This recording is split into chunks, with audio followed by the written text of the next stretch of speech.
All right, everybody.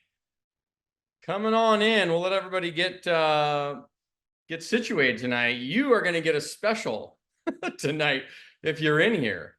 Because I am on site at one of our apartment properties, multifamily deals in Texas. And I'm standing in the leasing center. Like, we have a small leasing center here on site. So this is a 100 plus unit property here in Texas that we bought end of 2021, early 2022.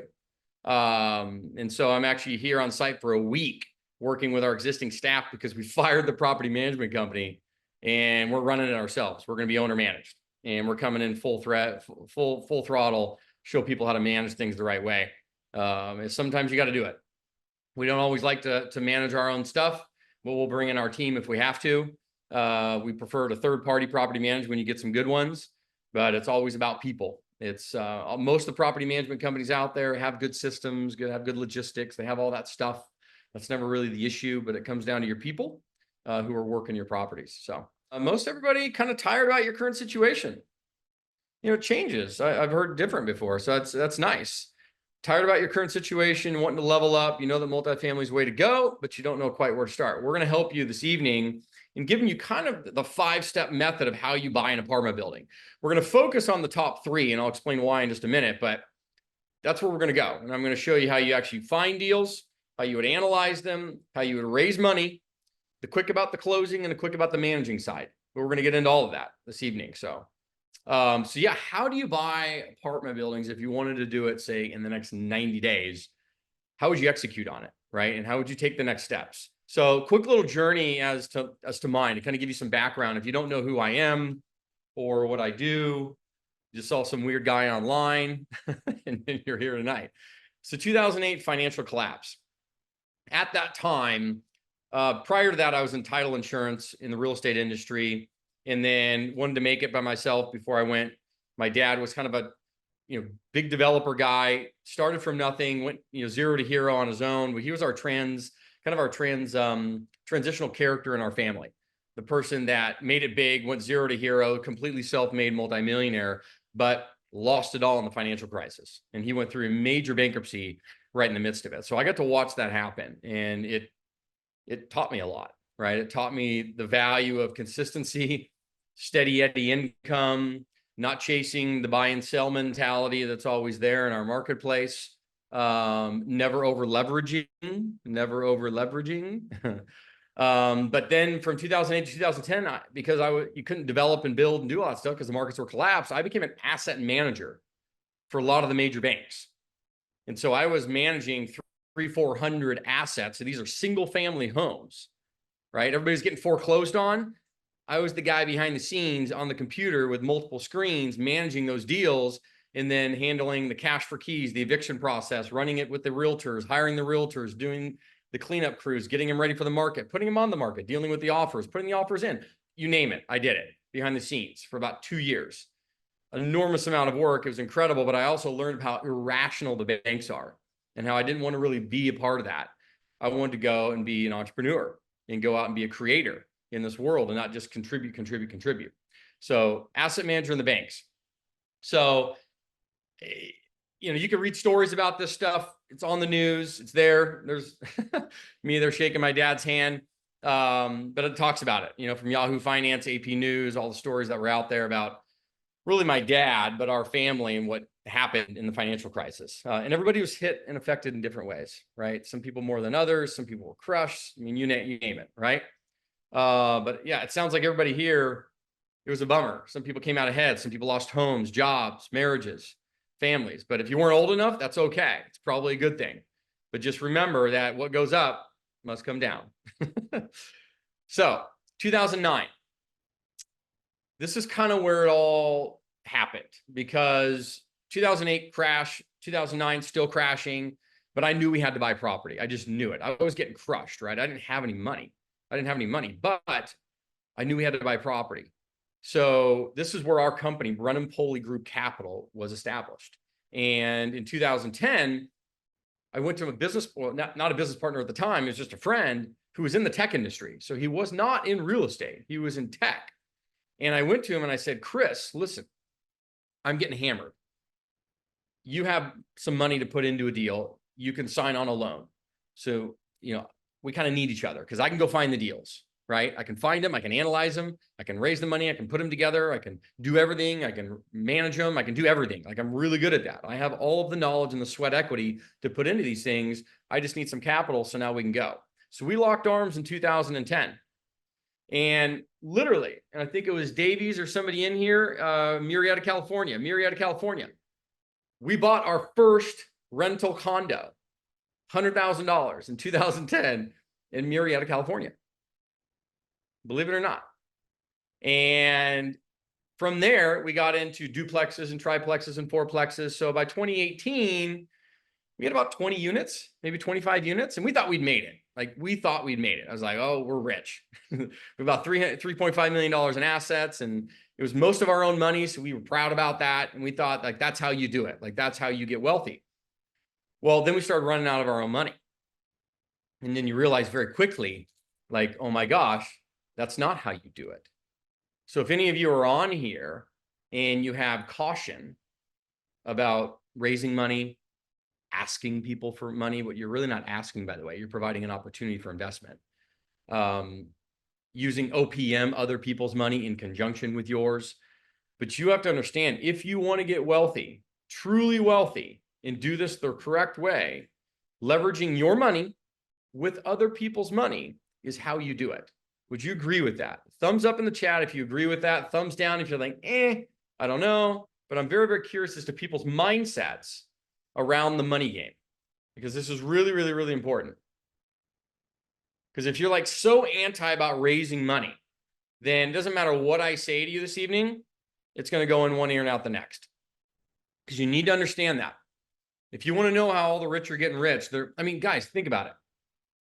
From the simplest, take Elon Musk, or, you can keep naming them. You can name Zuckerberg. All the richest, wealthiest people in the world. And they all leveraged OPM, other people's money, with theirs, in conjunction with theirs and other people's, to go do big things. Now, those were with companies. You're simply doing with real estate. Same concept, different day. Okay. So this is nice. So we got some novices in here. We have some people that own some rentals before, a little bit of flipping. So I'll kind of share that so you can kind of see how everybody this evening is matching up. But I like that. So a good amount of novice people that want to get into it. You want to learn it. You know that it's the right route. You just don't know where to get started. So awesome. Okay. So here we are, 2018, $3.5 million in real estate. We're doing great. We think we're doing great. And we are. Technically we are, but not really. Not really.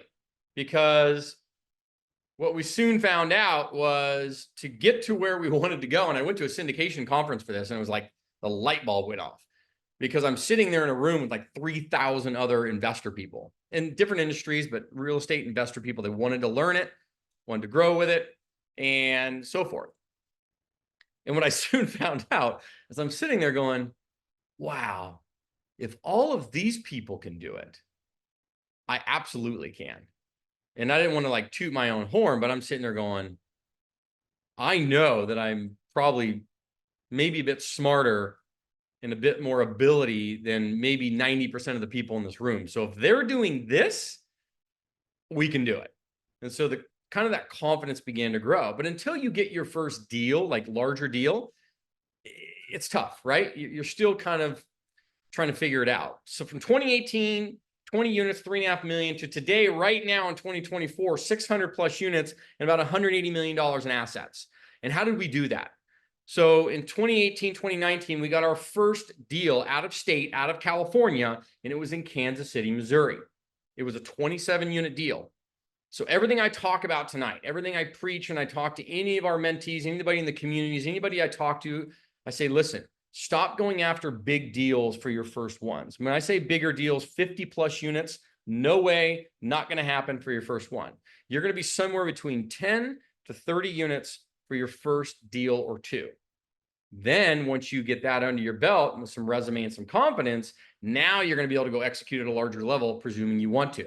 So that's how we did it. 27 unit, 30 unit, 31 unit. Then we went to a 55 unit, then a 121 unit, then a 200 unit, then a 160 unit, then an 80 unit. Now we're going, you see where it goes. now 600 plus units and 180 million. And we're going, the goal, right? The goal is 10,000 units and $1 billion in real estate. That's where I'm going. This is how it's done. You don't get there by thinking small. And remember, you got one shot at this. I mean, I don't know where you're at in your life. If you're middle-aged, young, old, doesn't really matter. But, you know, we all have the same 24 hours in a day. You know, if you're a man, you're going to go till 77, 78, maybe 80 plus if you're super lucky. So you start counting the days and the hours, you realize you got to go. So when they say you have time, yeah, technically, but not really, because you don't know what tomorrow brings. And you just got to go make it happen. You have to have a sense of urgency in anything and everything that you do, even though, you know, I get it. You got to enjoy the, you know, smell the roses, but you got to move, right? Too many people procrastinate thinking they have all this time, and you really don't. A lot of people way underestimate what they can do in 10 years or 5 years, way overestimate what they can do in 12 months. So they say, oh, I'll get all this done in 12 months. Well, okay, but typically people overestimate that, and they way underestimate what's going to happen in just a few years. So cool. So let's get into this, because I hear this a lot and I deal with this a lot. Single family versus multifamily, the benefits and drawbacks of each. Okay, the benefits and drawbacks of each. Let's go through the single family for a minute. It's very transactional, right? You go flip a house, transactional. You do wholesaling, transactional. Even Airbnbs, some more long-term in it, true, but still transactional. So, and you're only paid 1 to 2 different ways. So let's say you go flip a house or wholesale it, there's like one transaction, right? You buy the house, rehab it, you go through it, you sell it out the door, you get a profit, okay? It's faster cycle time in terms of the money, but it's 1 to 2 ways you get paid. Short-term taxes, because these are typically 12-month or less investments, so you're getting hammered with short-term income taxes. You're not getting the benefits that Uncle Sam is really designed to give you. You're always chasing the next deal. There's lack of economies of scale. Think about it. If you had, say, even 10 single-family rentals, if you had 10 single-family rentals all in the same neighborhood, right? If one tenant moves out of one of your houses, you go from 100% occupied to 0. And you also have 10 different roofs, 10 different repairs, 10 different yards, 10 different insurance policies, 10 different mortgages, 10 different this, 10 different that. You get the point. Okay. Lack of economies of scale. There's lack of generational wealth. It's not that easy to pass on. It's harder to finance a single family house than it is an 8-unit apartment building, because the banks look at the property when you're doing multifamily and the financials of the property to underwrite giving you the loan. They're not looking at you as much. So your financials are more irrelevant than they are, say, when you go buy a single family home. What do? They dissect you inside and out. They want everything. It's harder to finance. Okay. And then lastly, it's good, quick buck. It's a good, quick buck. But once again, very transactional. Then you get on the multifamily side, right? You're paid monthly with cash flow. You get paid 5 to 8 different ways. Did you know that? Did you know that you get paid in a multifamily deal 5 to 8 different ways, from the beginning to the middle, every month, throughout the deal, in the middle, all the way at the end? 5 to 8 different times, 5 different ways throughout the ownership cycle. Was anybody aware of that? Chime in yes or no in the chat real quick. Because that's a big kind of awakening for people. They don't realize, wait, I get paid 5 to 8 different ways. Yes, and I'm going to show you that. Okay. Long-term tax benefits. Guys, it's not about what you make in this life. And you know this. If you're in a high tax state, you're getting crushed, right? Taxes are high. Inflation's high. We all know the living expenses in general. It's not about what you make. It's about what you keep. It's about what you keep. And so part of everything we do, especially in our community, is the tax hacks, right? You need to understand how to leverage real estate correctly through depreciation and other methods to offset the income that you're currently making, to keep more money in your pocket and less going to Uncle Sam. That's the whole point. If you're not doing that and you're just out there making a grip of money, what are you doing? So the tax incentive side is huge when you do this, okay? Economies of scale. One building, 10 units, right? One roof, one policy, one this, one that. One person moves out of a 10-unit building, you're still 90% occupied, right? You can still pay your mortgage, still have revenue, okay? Generational wealth, we all know, it's big money when you're done. It's not just little money, it's big money, okay? Beautiful. So has anybody explained this to you? The seven mountains that move a nation and inspire people. When I say mountains, like what gets your belly moving every day? If you think about things you're like passionate about, is it sports and culture? Is it educating and helping educate people? Is it obviously business? Now, family is not just your personal family. It's also philanthropy, giving back, helping others, leaving a legacy. Then you government. You love politics. Maybe you love politics. What about religion? Maybe it's media. Maybe you love the media. So what things, take 2 or 3 of these, maybe 3 to 4 if you want, super curious where you believe and what is passionate to you. And the reason why I'm bringing this up is because money's great.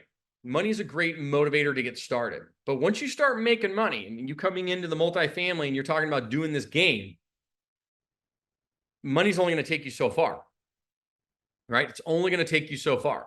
So you need to have some, real grit inside your belly that's going to keep you moving when times get tough. It's going to keep you motivated every day once you start making some money to say you have bigger purpose, right? Money simply gives you choices to go do the things you want to do. Would you agree with that? So let me share these results real quick. You'll see a lot of people very similar. Business, family, education, right? Religion is a big thing, media. So all really great things. And these are things that need to be in your brain and in your belly when you're thinking about taking the next steps in your life, because that is what's going to motivate you to keep you going, okay? So with mine, to kind of give you how this exercise works, you have to have a thriving business, because a thriving business generates income, and then that money gives you choices. And then from there, we go into the media game where we can actually help raise profile and do things and kind of raise awareness. And by using the media and leveraging the media, okay, now you can get into the passions, which is educating and helping people, right? And creating community, where you have a lot of investors doing really good things around the country in the community where they're helping each other out, right? Growing, doing deals together, partnering, raising capital together. I mean, that's how this stuff happens. You do not do this stuff alone, you guys. We're not going to 10,000 units alone. We didn't buy this property that I'm standing on right now alone. We have myself, right? The Brennan Capital, which is our company. We have Next Space Development, which is another company, co-general partner. And then we have 31 investors on this deal. 31 investors. And we have about $7 million in this deal, okay? You don't do it alone. You do it through partnerships. You do it through friends and family and partnerships and doing things together. And I'll teach you that. Family, friends, family, philanthropy, that's all very, very important stuff. And then everybody does stuff together. So I don't throw this up to kind of flex. I just kind of showing you what's been cool going through all this and getting the business and having success with that, getting into the media game, having success with that. You get to meet some really cool people, And then you partner and you grow and you do things together. You may like some of these people on the screen. You may detest some of the people. It's not about that. It's just kind of showing you, listen, you get around great people. Your circle is really important. That's how you grow. That's how you expand. Okay. That's the whole point. That's why you're here tonight.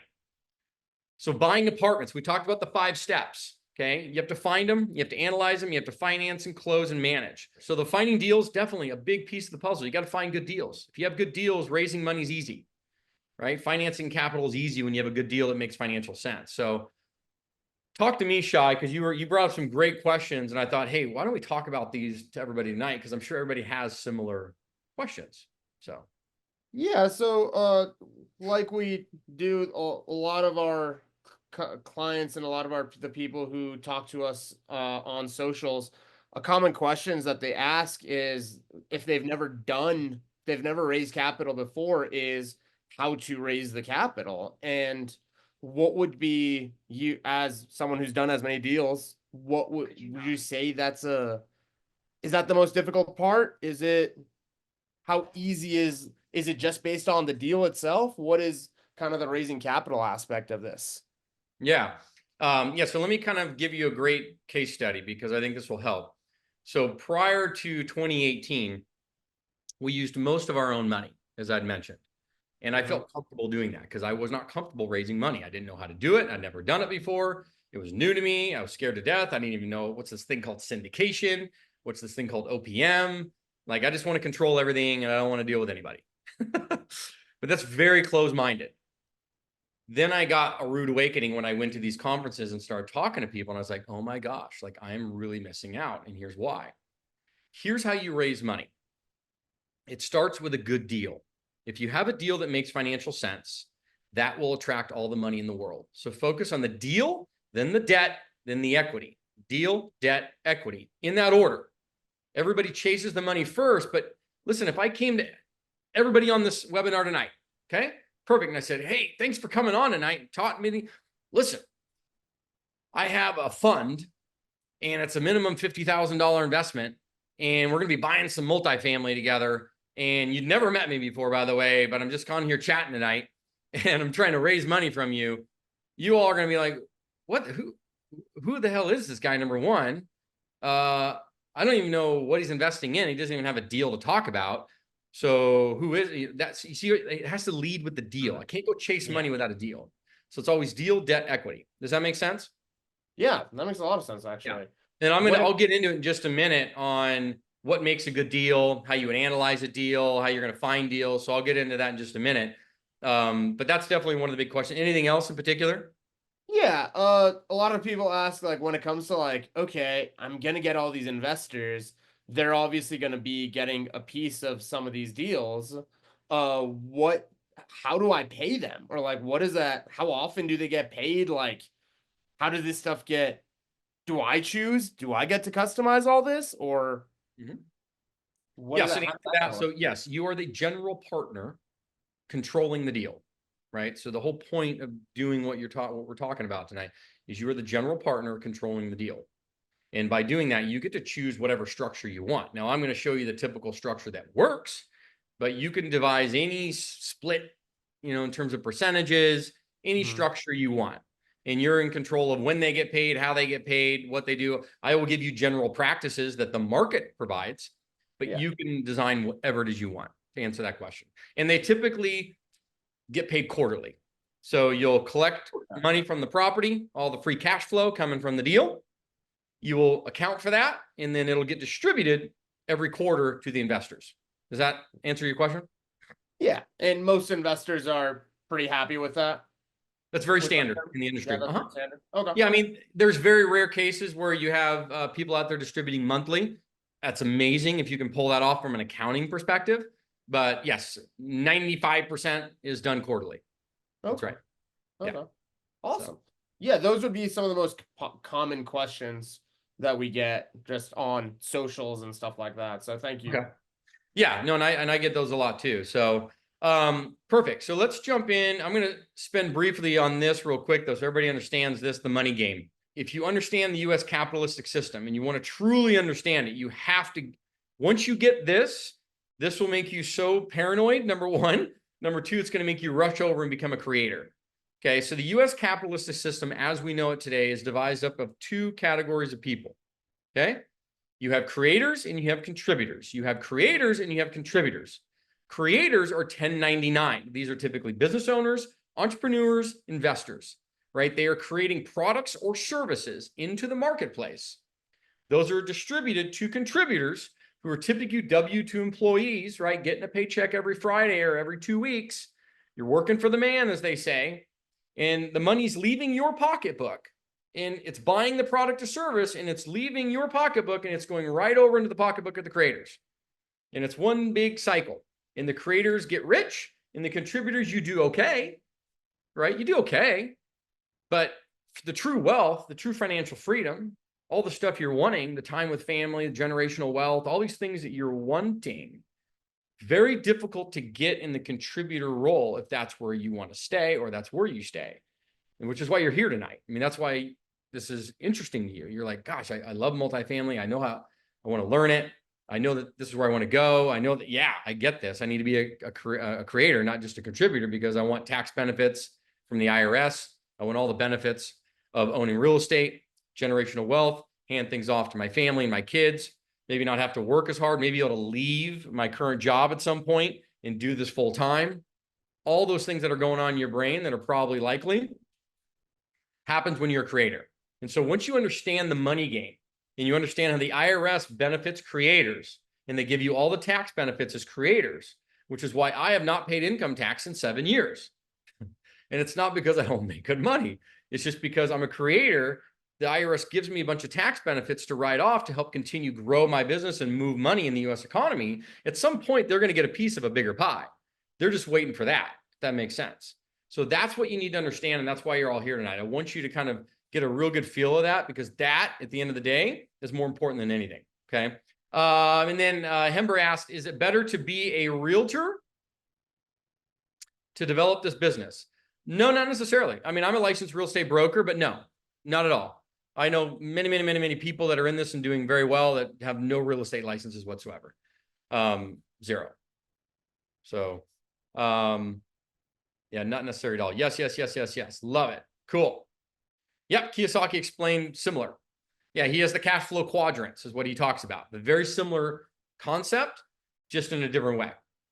So love that. Okay. Finding deals. Finding deals. How do you find deals? Two ways. And I'm going to kind of bring an example up here in just a minute. So two ways. You have direct to broker and you have direct to seller. Direct to broker is most efficient. Let me explain why. Both work. But if you are like most people probably here this evening and in general who are just trying to get started, your time is limited, right? You probably have a job, you have a career you have to go to 9 to 5. You got to earn money and you got to pay the bills and you have to take care of your family and you have all these other responsibilities. So your time is limited to be efficient to find deals. You can't go out there and start sending postcards and mailers and making phone calls 24/7 trying to get sellers to raise their hand and say, yeah, I'd like to sell my multifamily building. It does work. It's not a matter of not working. It's just a matter of what's most efficient. Because for every phone call you're making, a broker and his team are making 5. For every letter or postcard or whatever it is you want to send out to the seller, the brokers are sending 10x. So, I mean, you get the point. They're the ones that are out there actually generating the opportunities, both on and off market. Your job is to make a relationship with them to get access to their off market deals. So this is how you do it. It's most efficient to use the direct to broker approach. This is how we got our first few. It's how we get all our deals now.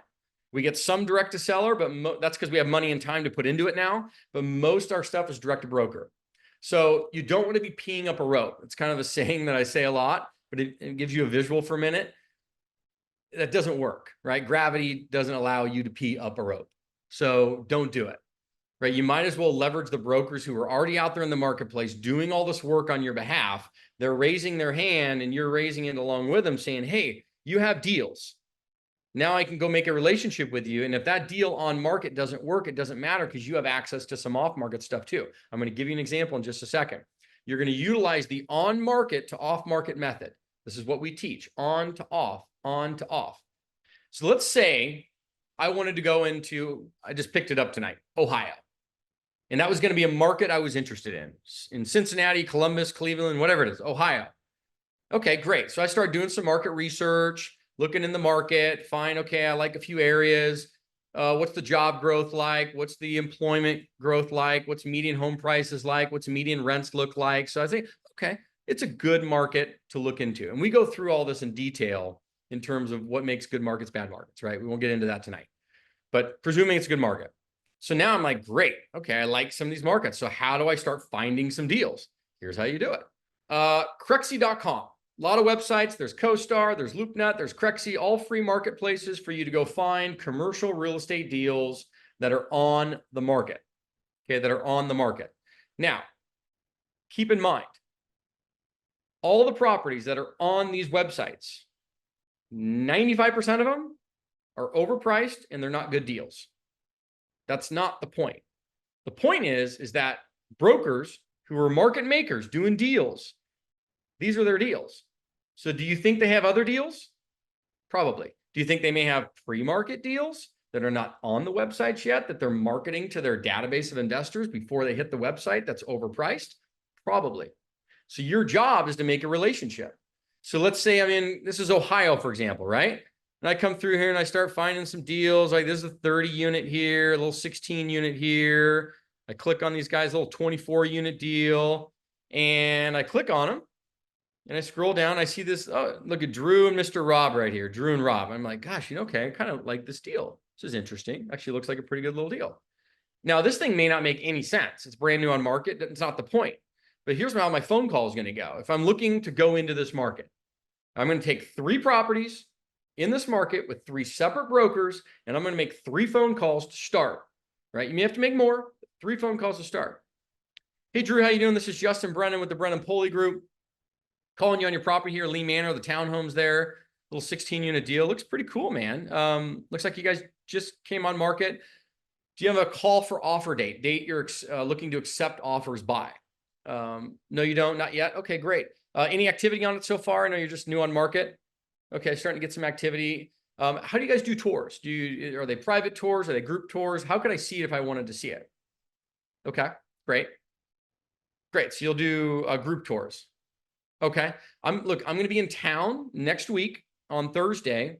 Do you have any tours around those days that I may be able to take a look? Okay. So on Friday of next week. Perfect. Okay, great. So I'll go ahead and set up to be there, that blah, blah, blah, tour the property with you, meet you, shake your hand, get to know you a little bit, see if it's an opportunity we can put together. Obviously, that's high level stuff. There's a lot of nuance that goes into that, but that's the initial style of conversation that's going to happen going in the door. Now, you're going to do this 3 times to 3 different brokers in the market you're interested in, and you're going to tour the properties. Now, they may give you all kinds of fugazi as to, well, you need this, you need that. You can't say bullshit. You can go see the properties. Trust me. Just get in there and make it happen. Just trust me. And we teach this stuff inside and out. I know there's a lot of nuance to it, but this is how it starts, because this is how we got every single one of our deals. Okay.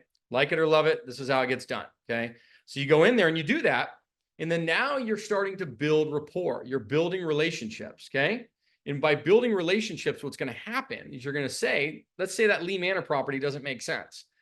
Hey, John, look, or Drew, it doesn't, my numbers are off. You guys want $1.3 million for the property. I'm running it at $1 million. I don't know if the seller would accept that, but if they would, we'll definitely submit an offer on it.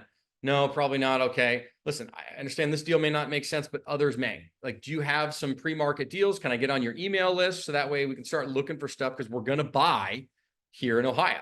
I just need to find some deals that are going to make sense. Right now, this one may not, but others may. Okay, great. Here we go. Get on the list. Now you're starting to build rapport, because what's going to happen is now you're going to start getting access to their pre-market inventory. And that is the stuff that's going to make sense. Okay, that is the stuff that's going to make sense financially, and it's going to trade before it ever gets on these websites. Because when it gets to the websites, it's overpriced. Just remember that. 9 times out of 10, it's overpriced. So, market asks, don't they want to qualify you as capable buyer with ability to close? Yes. So here's how it rolls with that, because typically you'll get some questions like this in your initial conversations. Do you have proof of funds? You know, tell me a little bit about yourself. Have you done any deals? Stuff like that. They'll genuinely ask some questions like that. And the response is similar to this. No, I'm newer to the multifamily game, but we do have some partners. We've closed on other deals. Our partners have, people we work with have, and we syndicate most of our deals. So we'll bring in some equity, but we'll bring it in with others too. And then financing the deals, we're going to look to probably get a 70% loan on this property. And then you don't need to provide a proof of funds to go tour a deal. You don't even need to provide a proof of funds for your letter of intent on an offer. You will need to provide some form of proof of funds, at least with your portion of money prior to you going into escrow, as well as maybe a letter from a lender prior to going into escrow. But if you're syndicating and raising capital, that's very common when you do multifamily. Brokers understand it. You don't blow smoke up their ass. Tell them how it is, and they understand the game. They're not morons. You just got to speak real to them, and that's how you do it. But we teach all of this. This is like critically important. Like, if you're learning the stuff and wanting to know how to do it, there's a lot of nuance to it, but you need to be handheld while you go through it. And being part of a great community can do that. So great question, Mark. Love it. Analyzing deals. So there's a lot. We provide deal analyzers, all this stuff, right? Deal analyzers, pitch decks, anything and everything you can have, we provide, right? And, you know, we can help out in all that aspect. So analyzing deals is not the hardest part. People think that it is, or part of it, but it's not. Looking at a basic income statement on any property, any rental property, doesn't matter if it's a 2-unit or 100-unit, it's going to follow the same pattern, okay? You have the gross income, gross rents. You take out what's called economic loss. This includes physical vacancy, loss to lease, bad debt, meaning you got to write off bad debt. People don't pay rent, and concessions. Maybe you got to pay people to stay and move into your properties, right? Concessions. Then you're going to add in other income, because maybe there's laundry income, maybe there's pet income, maybe there's admin fees, maybe there's late fees, trash fees. There's all kinds of other income methods that come into that other income line item that you add in. And then you get to the effective gross income number. Then from there, you take out expenses, which is property taxes, insurance, repairs and maintenance, property management, right? Any admin and general administrative expenses, stuff like that, you're going to take out. And that's going to get you to that beautiful number that all you've probably heard or maybe not even heard before, called NOI, net operating income. And that is the most important number. That's basically your profit before you pay the mortgage on the property. Okay, before you pay the mortgage on the property. That's the profit of the deal before you pay your mortgage, or I should say the cash flow before you pay the mortgage. Then you take out the mortgage, and then you get to free cash flow. And free cash flow is what you distribute to you and your investors monthly or quarterly. Okay, monthly or quarterly. Make sense so far?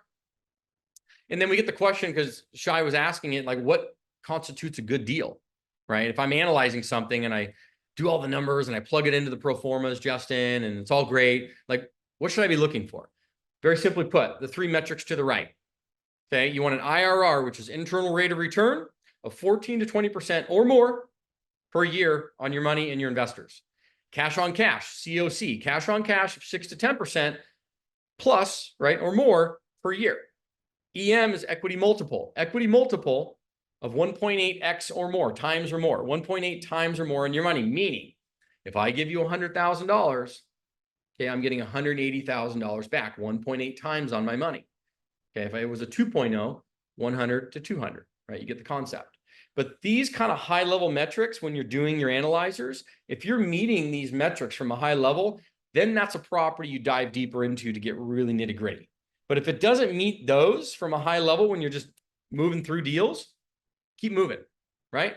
Keep moving. How visit properties with full-time job? Well, let me give you an example, because that is not an excuse. And I know you're not making it, Andrew. So give you an example of how I started. So I was a real estate broker working 10 hours a day in Southern California selling luxury homes. Wife, 2 kids, busy as shit, okay? Busy as shit. I had more stuff to do than you can fathom. Running 2 companies, developing properties, all kinds of stuff, and a realtor. You can imagine that one for a minute. But I wanted to get into this. I'm like, I'm doing this. I'm going to make this transition for myself. I'm going to make it happen. So 9 to 5, 10-hour days, working the realtor job, come home, do the family thing. Kids go to bed at 8 p.m. From 8 to midnight. Now, you don't have to do this. This is just me. 8 to midnight, I'm on the computer looking for deals out of state, right? Making calls, setting up appointments. I set up a tour in Kansas City, Missouri, right? 3 deals, 3 brokers, 1 weekend. I fly out there, right? Downtime. Tour the properties, meet the brokers, build relationships, tour properties. I mean, I don't have the time, but I made the time. You get the point? You make the time. So if you have to do it after hours, you got to do it on the weekends. You got to, whatever you got to do, man. I call it WIT, baby. Whatever it takes. Whatever it takes. You go make it happen. How bad do you want it? If you kind of want it, probably not going to get it done. If you really want it, we're here. We will make this happen, okay? We will help you. We will hold your hand. If this is something you really, really want, we can help you do it, okay? But half-assers aren't going to work. Like, I know, I mean, you got to go get this thing and we will help it. Which is why that burning desire in your stomach, man, when we talked about the 7 mountains that inspire people and move nations, that's got to move you, man, because the money is only going to get you so far. It's only going to get you so far. How do you count for age of the property and needed repairs? All kinds of things. That's like a detailed question we could spend an hour on, because they classify properties at A, B, or C level, depending on the age and vintage, right? And style and amenities. But that's a whole different discussion we could literally spend a lot of time on. But there's a difference between deferred maintenance and value add, Darshan. So there's a difference in that, but we can help you with that. That's very, very easy. Who do you mean with equity multiple, EM? EM stands for equity multiple, Andrew. Equity multiple, meaning if I put money in, say $100,000 out, what is the multiple I'm getting out? So when I said 1.8 times or more, right? $100,000 goes into the deal, I get 180,000 out. 1.8 back.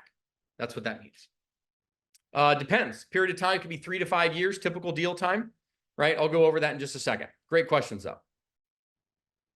Okay, raising money. And hang in there with us. We're going to go a little long tonight, but I want to make sure we're answering your questions and going through this stuff for you.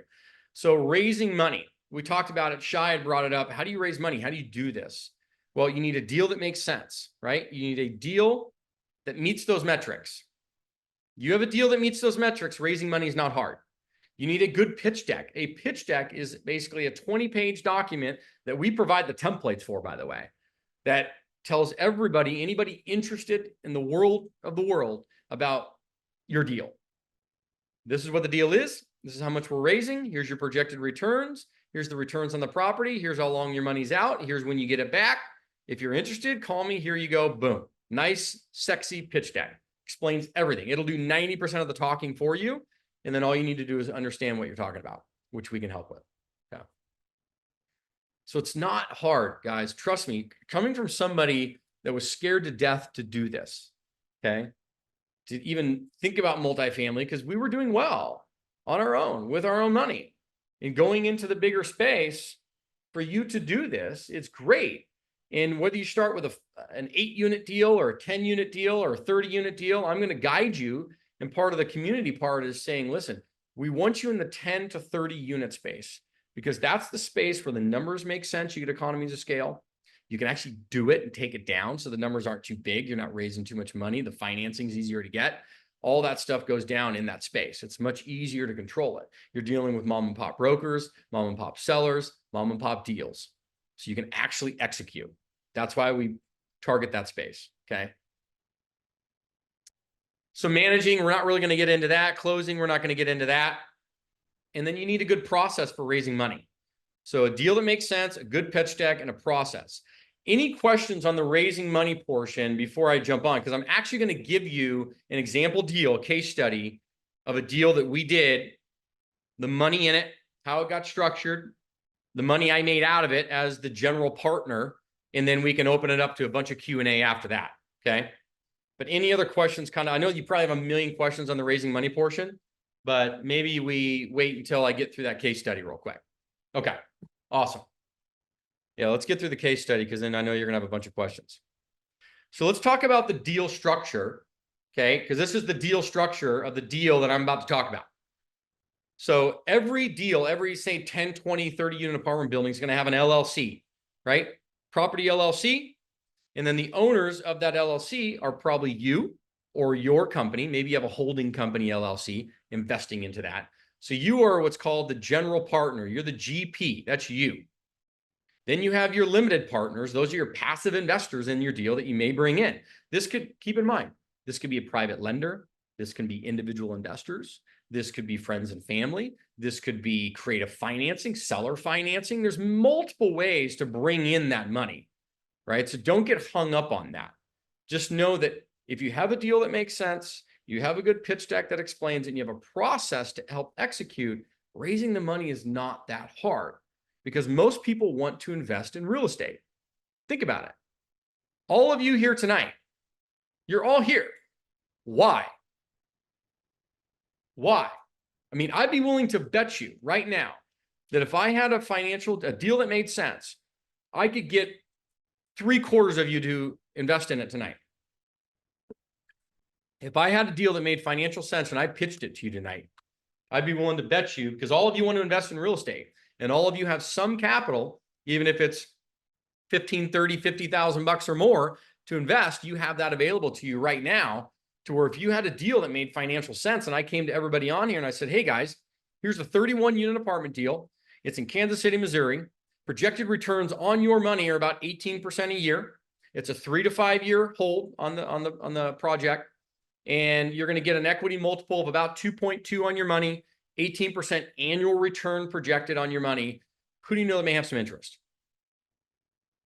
And then everybody in here is going to be like, well, yeah, I may have some interest. Like, can you send me some more information? I sure can. Here's a great pitch deck. I'm going to email it over to you. I want you to review it. After you review it, I'll give you a call and we'll discuss any questions you may have about it. But that way you can review it and you can see what the deal is and get comfortable with it. And then we can have a further discussion. Fair enough? Great. Awesome. That's how the process is going to go. That's how it would start. But a deal is going to drive it, right? Deal, debt, equity. Remember that. So this is how the deal structures. So left-hand side, it's you. You're bringing in 10% of the money. So let's say it was $100,000 that had to be brought in for the down payment. You're bringing in 10 grand. 90% of it is being brought in by other people, creative financing, you name it, okay? So if you had $190,000, it would be brought in by OPM, other people's money. And for that, they're going to get 70% of the deal and an 8% preferred return. This is a typical deal structure. Now, remember, I told you all kinds of deal structures out there. I'm giving you kind of a standard boilerplate structure that works and most investors are accustomed to. So you're bringing in 10% of the money, you're going to get 30 to 40% of the cash flows and everything coming out of it for 10% of the money in. Pretty good deal. You also get paid, remember, 5 to 8 different ways. I told you, I'm going to show you how you get paid. You get an acquisition fee going in the door. I'm going to show you how this applies here in just a minute. Asset management fees on a monthly basis for managing the managers, different than property management, asset management. You're managing the managers for the investors. You get paid a small fee. Monthly cash flow from the property or quarterly, depending on how you distribute. Cash distributions throughout, tax benefits, a disposition fee going out the door. When you prepare this property down the road for you and your investors to sell it, you can get a fee for that. A finder's fee. Let's say you found the deal. You can also get a finder's fee for the deal. If you're going to manage the construction process, say you're going to do renovations and improve and value add this deal, you can get paid a construction management fee for managing the construction.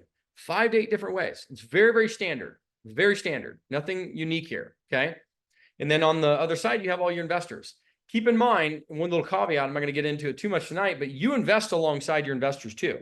So your 10% that comes into this deal is actually, you are a limited partner in your own deal. And you're a general partner. You get to play both sides. What they call double dipping. That's the beauty of what you're getting to do. Cool. So that's kind of a typical deal structure, right? That's how it's going to lay out. Property, general partner, limited partner, and then that's how it's going to break down percentage-wise. Okay, that's how it's going to break down percentage-wise. So now let me give you a case study of a 31-unit deal. This was actually one of our first deals we did years ago, but I want to show you how a basic deal, 31 units, how for $18,000 out of pocket, okay, I made almost $600,000 for $18,000 out of pocket, okay? And I'm going to show you exactly how this breaks down. Here we go. 31-unit deal. We bought it for $1,525,000. We renoed it, put $400,000 in renovation dollars into it. We had closing costs. That's what CC is, closing costs for about $225,000. All in about 2.1 and some change. We went out and got a loan on the property. By the way, it was easier to get that loan, $1.5 million loan, than a $300,000 house loan, by the way. Why? Why? Remember how I said it's easier to finance commercial real estate than it is single family homes? Because why? The bank is looking at the financials, the cash flow and the profits from the financials of the property to pay them their monthly mortgage payment. They're not looking at you. They're not banking on you anymore. It's now the property. The property is its own business. So because of that, it generates its own income. That income pays the mortgage. So they look at the property first, you second. Easier to get that loan. Then we're bringing in $645,000. So how did we bring in that $645,000? Well, similar to what I just showed you on the structure. I brought in 10%, about 64 grand. 90% I brought in from about 7 investors on that deal. They were ranging in check sizes from $25,000, $15,000, $100,000, $75,000, whatever it was, about 7 checks. Okay. Made up that $581,000. Okay. Now I got an acquisition fee for this deal. 3%, about $45,000. So I got an acquisition fee for putting the deal together, very standard, and it's built into this closing cost number over here of $225,000 for putting the deal together. So if I brought in 64, and it literally at the close of escrow, when I closed the deal, I got 45 out. I was out of pocket 18 grand. Okay, physically out of pocket. And what did I get for that? As the general partner in the deal, what did I get for that? And yes, Mark, it is a DSCR loan. So any commercial real estate loan is DCR or DSCR, which means debt coverage ratio. Debt coverage ratio. And that's it's one of the factors the banks use to evaluate the ability for the property to pay the mortgage. That's what they look for. Okay. And I will repeat those percentages in just a minute. So 31-unit deal. Within 24 months, we took the property's value from $1.5 million to $3.6 million by doing the renovation. By doing that value add and adding that value, now we did a refinance of that thing, right? Talk about Robert Kiyosaki, cash out refinancing. It's tax-free money. So we went in and refinanced that thing, put a 70% loan on it, paid off our old loan, paid off our investors in the deal entirely. And now we're sitting there with house money. I got all my money back. Investors got all their money back. And now we're sitting there just collecting cash flow. playing with house money. And now we took cash out and we went and start buying other things too. Okay, so that's how that works. Asset management fee of 1%. I'm getting paid monthly for managing the deal for the investors, managing the managers. Remember, we talked about that. I'm getting 40% of this deal. So not 30%. In this case, I'm getting 40% of this deal of the cash flows and profits. That amounts to about $2,000 a month over a 5-year window, which has been our hold so far. And then we closed and sold $120,000 plus the net profits on the sale, about $470,000. So my $18,000 has now resulted in a $590,000 net. Now you can do whatever annual return math you want on that, but that's stupid. You tell me where else. Now, not every deal is like this, but it's not too far off if you do it correctly. Okay, this was a home run type deal, but you take 30% off this, it's still stupid. Okay, and this is a legitimate deal. This is a real case study. Okay, real case study. So let me answer a couple of these questions real quick. What period of time? Could you quickly repeat those percentages on the LP side? Yes. So typical LPs bring in 90% of the money and they get 70% of the deal. They also get what's called a preferred return. So that money's kind of clicking, whether you pay it or not, right? But it's clicking against their money invested, right? And that gets paid first, and then you go to the splits of 70-30. A lot of nuance here. I'm not going to dive into it crazy tonight, but we teach all this stuff. This is very, very, it seems foreign, but it's not. Okay, it's just because you haven't done it yet and you're trying to learn it. But anything like this is going to seem foreign until you understand it. Okay, so don't get caught up too much in that, in the nuance and in the weeds. Okay, beautiful. How much was the monthly 1%? Depends on what the revenue was. So we were running on that property around $31,000 a month gross income. So, I mean, what is that? $300 and something just for an asset management fee? I mean, it's not a ton, but it's money, right? And it multiplies. So now I'm standing on a property right now, right? That's generating, where are we at on this one? We're at $155,000 a month. Right? And we actually get a 2% asset management fee on this one. So you can do that math. So it scales. Oh, great question. Awesome. Love that. So Andrew, this is my mentor. So my mentor taught me this getting into this. You always buy 3, sell 1, buy 3, sell 1, buy 3, sell 1. Why? Because you're acquiring, like you said, Andrew, you want to acquire to get to 10,000 units. Beautiful. But you also want to liquidate to move cash and capital. So you always buy 3, sell 1. Great question. I appreciate the way you explain multifamily investing. Coming from Thomas. I appreciate the way you explain multifamily investing. Could you explain GP acquisition fees, asset management fees, and disposition fees that the GP receives for putting a deal together? I'm looking to buy a 20-unit property for $1.6 million. If the bank is willing to finance 80%, they're not going to finance 80%, by the way. You're going to get 70%, maybe 65% in today's market. I'm just keeping it real with you. But 70% maybe. Depends on the type of financing. How much would I need to pay out of pocket after considering the asset management acquisition fee? Great question. Love it. Let me go through that. So you can see on the screen, on the left-hand side, all the different fees we're talking about. An acquisition fee is typically between 1 to 3% of the purchase price. So on that deal that I showed you, I got a 3% acquisition fee. 1.5 million, 3% of that, 45 grand. That was my acquisition fee. Okay, now asset management fees typically 1 to 2% of the revenue generated on the property per month. Okay, and then you'd asked about disposition fees, typically 1 to 2% of the sales price going out the door. So to answer your question, on a typical $1 million deal, right? In your case, you're 1.6. I'm going to break it down for you right now. 1 second. 1.6. I'm going to add in there about $100,000 for closing cost. Are you going to renovate the property, Thomas? Are you going to do renovations, improve it, add value? No, you're not. Beautiful. Okay. So you're 1.7 million bucks. So total equity about $510,000. You're going to bring in $50K, 10% of that, right? 10% of the total equity you're bringing in. You're bringing in a $50,000 check into the deal. However, it's a $1.6 million deal. So you're going to make about a $30,000, $35,000 acquisition fee. So $50,000 coming in, 36 is coming out. Do the math. How much out of pocket are you? What's 50 minus 36? Now you need to bring in the 50. You need to bring in the 50. Some people try and do a washout. Don't do that. Bring in the 50. That's correct. It's 14 grand. So you're technically out of pocket 14 grand now. And now you have control of a 20 unit deal. That's a $1.6 million deal. Congratulations. You're now a multimillionaire.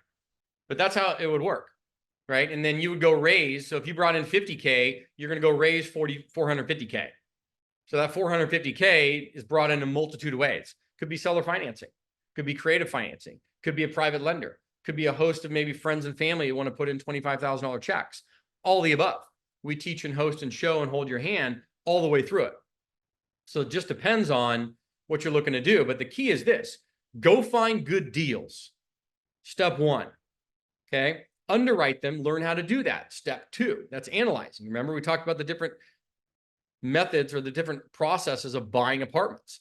Here are the 5 processes for buying an apartment building. You have to find them first, right? We talked about that process, and there's a lot more nuance to that, but we can show you how to do it.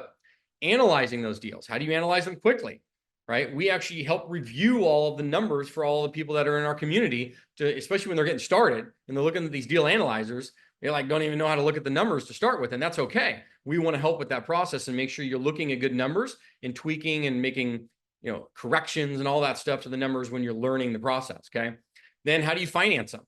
Well, what we ended up doing is we brought in lenders in the back end of our community to where everybody that's in there can submit all their deals in the back end for financing.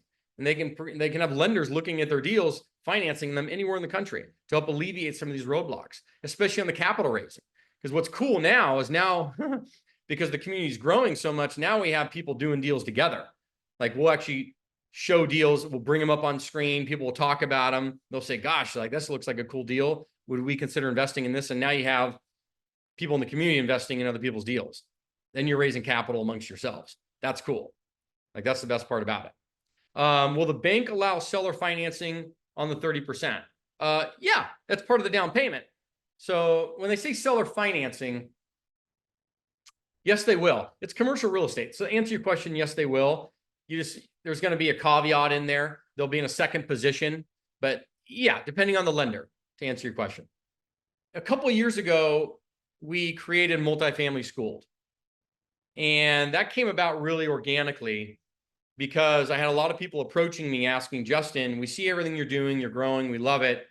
I want to learn it too. Can you teach this stuff? And at first I was like, well, I don't know. I don't know if I have the time, right? Because we're trying to do all this stuff. So we put together some courses online that people could take at their own pace, and people loved them.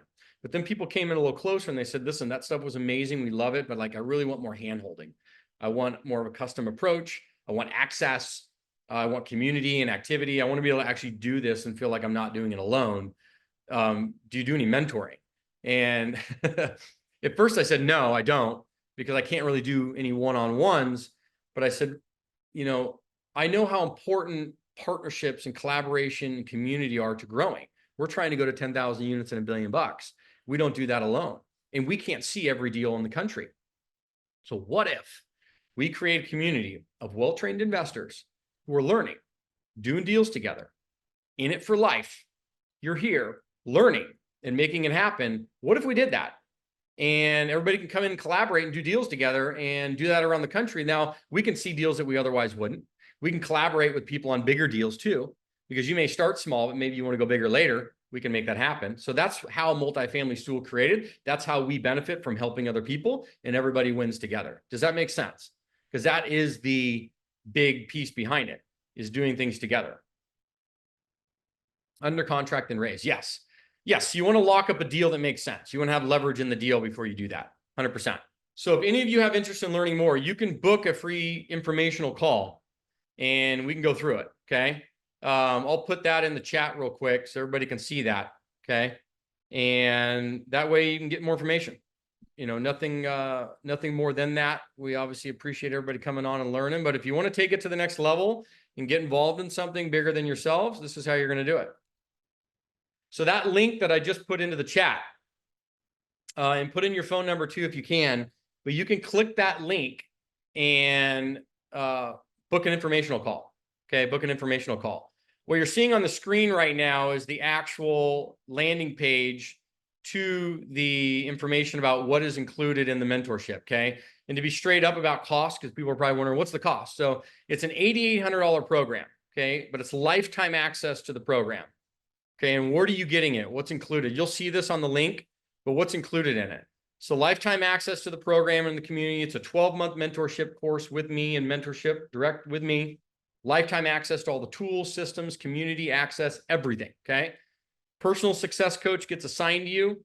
90-day action plan and guide and guarantee. You're going to be working alongside me and access directly to me. All of that. Weekly coaching calls. 10-lesson program that you're going to go through. You'll get access to your portal that you have everything in there. Our team is going to assist you in finding deals. We're going to assist you in analyzing those deals, financing those deals, closing on those deals, and then managing them, okay?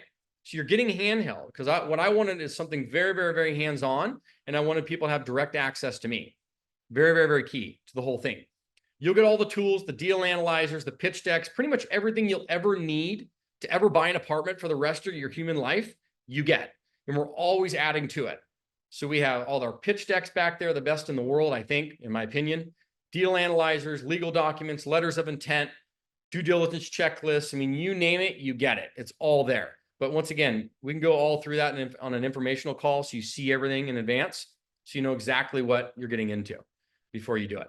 But yeah, go through this. I'm going to send this link so you have it about what's totally included. Do not book your... There's a button on that website to book a call from there. Don't do that. Click the link I literally just gave you. So Shy and Kevin, if you want to copy and paste that again, that way people have that to book directly from that. And then you can set up a time over the next few days that may work for you to get some more information and see if it's the right fit for you. You know, try and keep it real and understand. I want everybody to understand the bigger picture of what we're doing. We're creating a community of really well-trained investors who are helping get into their deals, whether it's your first deal, second, or 10th deal, doesn't matter. You're in it for life. It's lifetime access, okay? And you're with us for life. We are here for you. So you're jumping into the multifamily school of families, I call it. But we're going to hold your hand and get you to where you want to go. And why do we do that? Because if we create a community of well-trained investors, think about this. If I know that partnerships are how we're going to where we want to go, and if I can make you super successful, do you think you're out there finding good deals? After you do your 10-unit deal and then maybe a 20-unit deal, maybe do a 50-unit deal, what's happening now with several of the mentees in the program is now we're going after 50, 80, 100 plus unit deals. Well, they can't do it alone. So what do you think they're doing? They're bringing deals to the community. So now everybody gets to chime in and say, okay, let's do that deal together. So we can be a part of that. So that's how our portfolio grows. That's how your portfolio grows. That's how everybody wins. That's how everybody wins. That's the design behind it. It's not just about selling courses and mentorships. I mean, you got to know what you're doing, right? You have to be well trained, but it's really about the community picture. So I hope that makes sense.